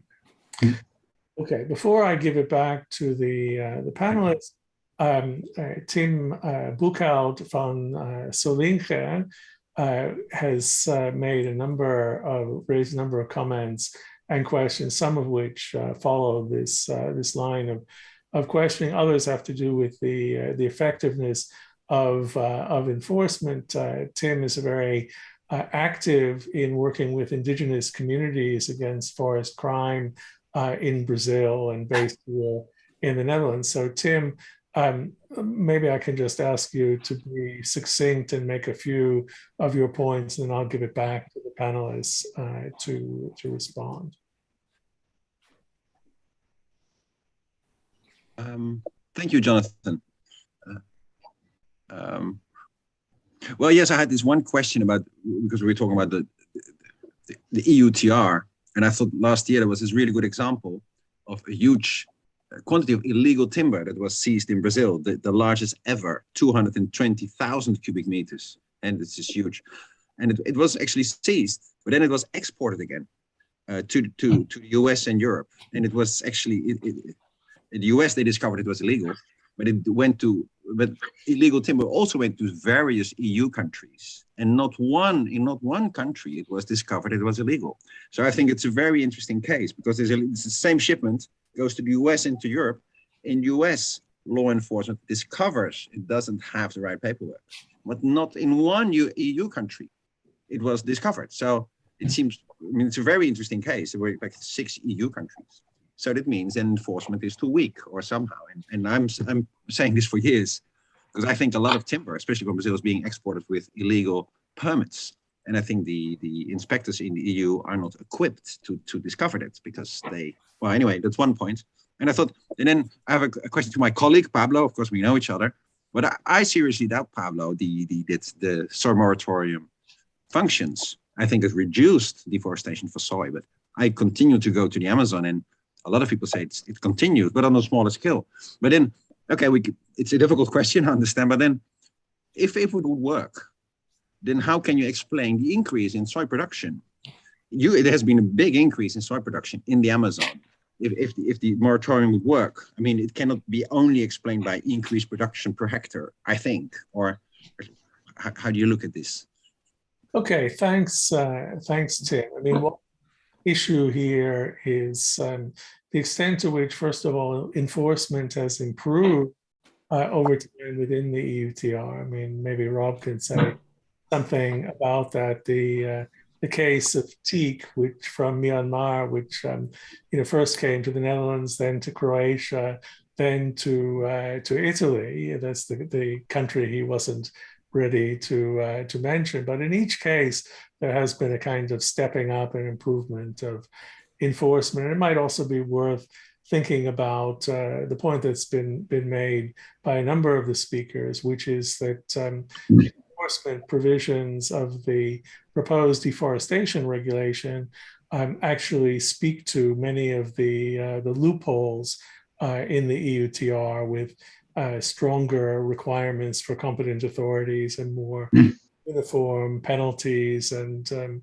stronger arrangements for sharing of information and so on. So maybe first I give the floor to Pablo and then to Rob, and then we see if either Alison or Ingrid would also like to contribute. We're basically at 5. There may be a couple of other questions, so I would propose to run on a little bit longer, but let's be succinct. So Pablo. I fully agree that dealing with zero deforestation, traceability on oil palm, there's a moral imperative, which is not excluding independent smallholders. We may have lower means to comply either with certification, because it is costly as well. So they have not been able to certify operations, if not with the help of some companies. And even though there are very few experiences of smallholders going in that way. But I think there's also a crucial discussion on this, which is that processors, well, should not just have this very opportunistic view where they are going to buy palm oil. And because, as we know, they are not paying for the costs and risk, etc. But I think we need to have a more in-depth discussion about how to upgrade the entire palm oil sector in these places, which also is related with how to empower smallholders who are producing these commodities. So it's not see them just as a sellers of these products, but also there have to be improved partnerships with them. I think this is going to be the discussion of the next panel. So I will not go much in detail on that, but this is critical for me.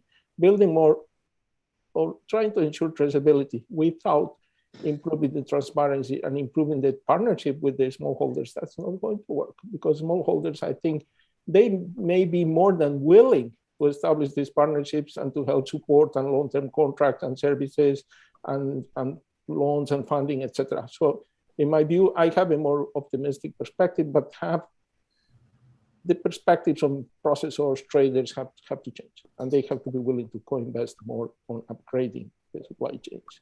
That's one point. On the point of Tim, I think yes, soy has been expanding in the Amazon. It has been expanding in over pasture lands. So we see more soy, we see more pasture lands, and that also has had an effect in the Amazon, that those lands or pastures that have been taken over by soy, that cattle can be displaced a bit further into the forest areas, and that may be triggering deforestation associated with cattle. So I think we have to see these effects that the soy moratorium also has had on cattle that are often they don't have in the debates. But the major effect when we look at export from soy in Brazil are associated to the conversion of the cerrado. And again, that's why it's important to look at the interactions between protecting forests in the Amazon and not protecting the cerrado ecosystem. And also we know that there's more non-compliant soil, or that the area associated with non-compliant soil growers is growing as well. And that's something that we have to be concerned about. But the absolute, or the total area that's not compliant is relatively small. So I think we need to look at in more detail at those interactions as well. Okay, thanks. Rob.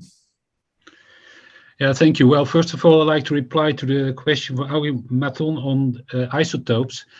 Well, I mentioned isotopes and DNA as maybe tools to identify whether timber has been illegally harvested, to identify the precise location.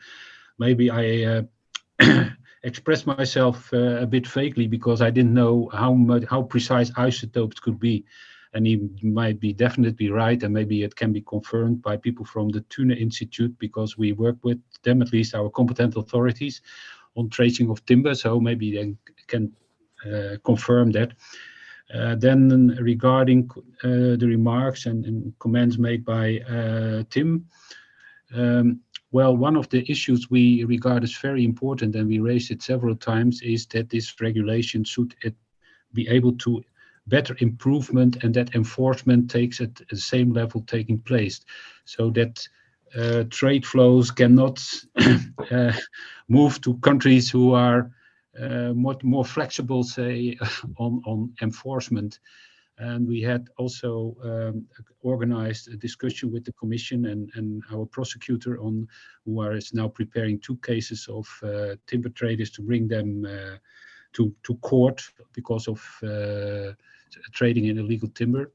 And we sent also some additional information on how you can also improve the burden of proof. Now it's very hard to prove that timber has been illegally harvested.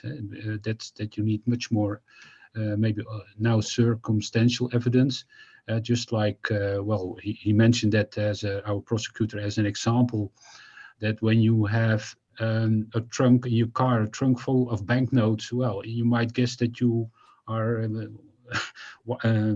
laundering money, and also when trading in illegally harvested timber, or maybe in this case deforestation, not deforestation-free products, maybe that way of getting a proof of that you are violating this new law. That might be easier to bring people to court. But the problem is also that in the EU, with 27 countries, we have 27 different legal systems. We have, for instance, administrative law and criminal law, and that are all things that makes it hard. So yes, this is a challenge, but it has really got our attention in the further negotiations on this regulation. Thanks very much. Very important. Alison, is there anything you want to add to this? I'm planning to take 2 last questions and then give the panelists a chance to respond, and then we wind up. Alison? Well, very quickly, I would just reiterate really that I think there will need to be a step change in the level of resources that's put into enforcement for this legislation.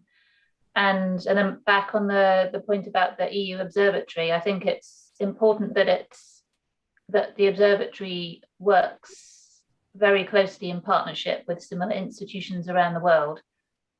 It would be very risky, I think, to have an EU institution holding forth on what was happening around the world. It needs to be in partnership, and be building on the expertise that exists around the world as well. Thanks. My impression is that that is what's intended, but thank you. So the two last questions I want to take are from Mark van Bentum and from Maria Weimer. So Mark, first, you. And again, please introduce yourself. Mark?